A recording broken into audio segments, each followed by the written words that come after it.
I found that nothing in life is worthwhile unless you take risks. Nothing. Nelson Mandela said, "There is no passion to be found playing small and settling for a life that's less than the one you're capable of living." Now, I'm sure in your experiences in school and applying to college and picking your major and deciding what you want to do with life, I'm sure people have told you to make sure you have something to fall back on.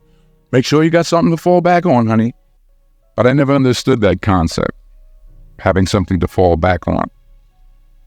If I'm going to fall, I don't want to fall back on anything. I want to fall forward. I figure at least this way I'll see what I'm going to hit. Without consistency, you'll never finish. So do what you feel passionate about. Take chances. Don't be afraid to fail. There's an old IQ test was 9 dots, and you had to draw 5 lines with a pencil within these 9 dots without lifting the pencil. The only way to do it was to go outside the box.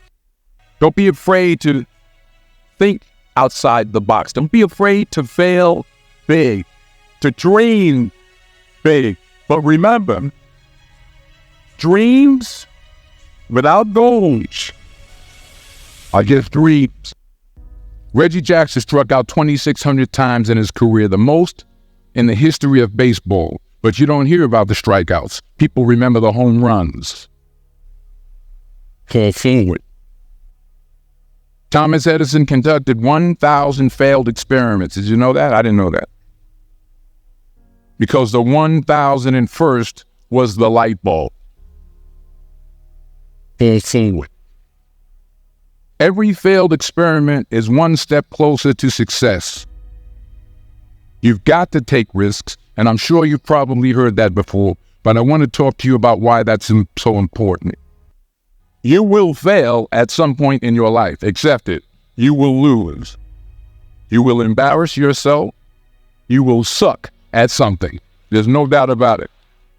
And I know that's probably not a traditional message for a graduation ceremony, but hey, I'm telling you, embrace it because it's inevitable. In the acting business, you fail all the time. Early on in my career, I auditioned for a part in a Broadway musical. Perfect role for me, I thought, except for the fact that I can't sing. I didn't get the job. But here's the thing. I didn't quit. I didn't fall back. I walked out of there to prepare for the next audition and the next audition and the next audition. I prayed, and I prayed, but I continued to fail and fail and fail. But it didn't matter because you know what? There's an old saying, you hang around the barbershop long enough, sooner or later you're going to get a haircut. So you will catch a break, and I did catch a break. Last year, I did a play called Fences on Broadway. But here's the kicker. It was at the Court Theater. It was at the same theater that I failed that first audition 30 years prior. The point is, every graduate here today has the training and the talent to succeed. But do you have the guts to fail? If you don't fail, you're not even trying. I'll say it again. If you don't fail, you're not even trying. To get something you never had, you have to do something you never did. So imagine you're on your deathbed, and standing around your deathbed are the ghosts representing your unfulfilled potential. The ghost of the ideas you never acted on. The ghost of the talents you didn't use. And they're standing around your bed, angry, disappointed, and upset. They say, we came to you because you could have brought us to life, they say. And now we have to go to the grave together. So I ask you today, how many ghosts are going to be around your bed when your time comes? I just got back from South Africa. It's a beautiful country, but there are places there with terrible poverty that need help. And Africa is just the tip of the iceberg. The Middle East needs your help. Japan needs your help.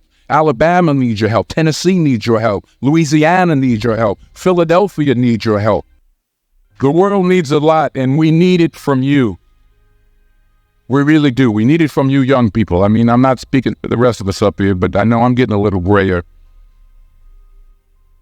We need it from you, the young people, because remember this. You got to get out there. You got to give it everything you got, whether it's your time, your talent, your prayers, or your treasures. What are you going to do with what you have? I'm not talking about how much you have. Some of you are business majors. Some of you are theologians, nurses, sociologists. Some of you have money. Some of you have patience. Some of you have kindness. Some of you have love. Some of you have the gift of long suffering. Whatever it is, whatever your gift is, what are you going to do with what you have? All right, now here's my last point about failure. Sometimes it's the best way to figure out where you're going. Your life will never be a straight path. I began at Fordham University as a pre-med student. I took a course called the cardiac morphogenesis. I couldn't read it. I couldn't say it. I sure couldn't pass it. So then I decided to go into pre-law, then journalism. And with no academic focus, my grades took off in their own direction. I was a 1.8 GPA, and the university very politely suggested that it might be better to take some time off. I was 20 years old. I was at my lowest point. And then one day, and I remember the exact day, March 27th, 1975, I was helping my mother in a beauty shop. My mother owned a beauty shop up in Mount Vernon. And there was this older woman who was considered one of the elders in the town. And I didn't know her personally, but I was looking in the mirror. And every time I looked through the mirror, I could see her behind me. And she was staring at me. She just kept looking at me. Every time I looked at her, she kept giving me these strange looks. So she finally took the dryer off her head and she said something I'll never forget. She said, "Young boy, I have a prophecy, a spiritual prophecy." She said, "You are going to travel the world and speak to millions of people." And in the years that followed, just as that woman prophesied, I have traveled the world and I have spoken to millions of people through my movements. Millions who up till this day couldn't see me. Up till this day, I couldn't see while I was talking to them, and they couldn't see me. They could only see the movement. They couldn't see the real me. But I see you today, and I'm encouraged by what I see, and I'm strengthened by what I see. Because taking risk is not just about going for a job. It's also about knowing what you know and what you don't know. It's about being open to people and to ideas. The chances you take, the people you meet, the people you love, the faith that you have, that's what's going to define you. Never be discouraged. Never hold back. Give everything you got. And when you fall throughout life, remember this. Can't sing.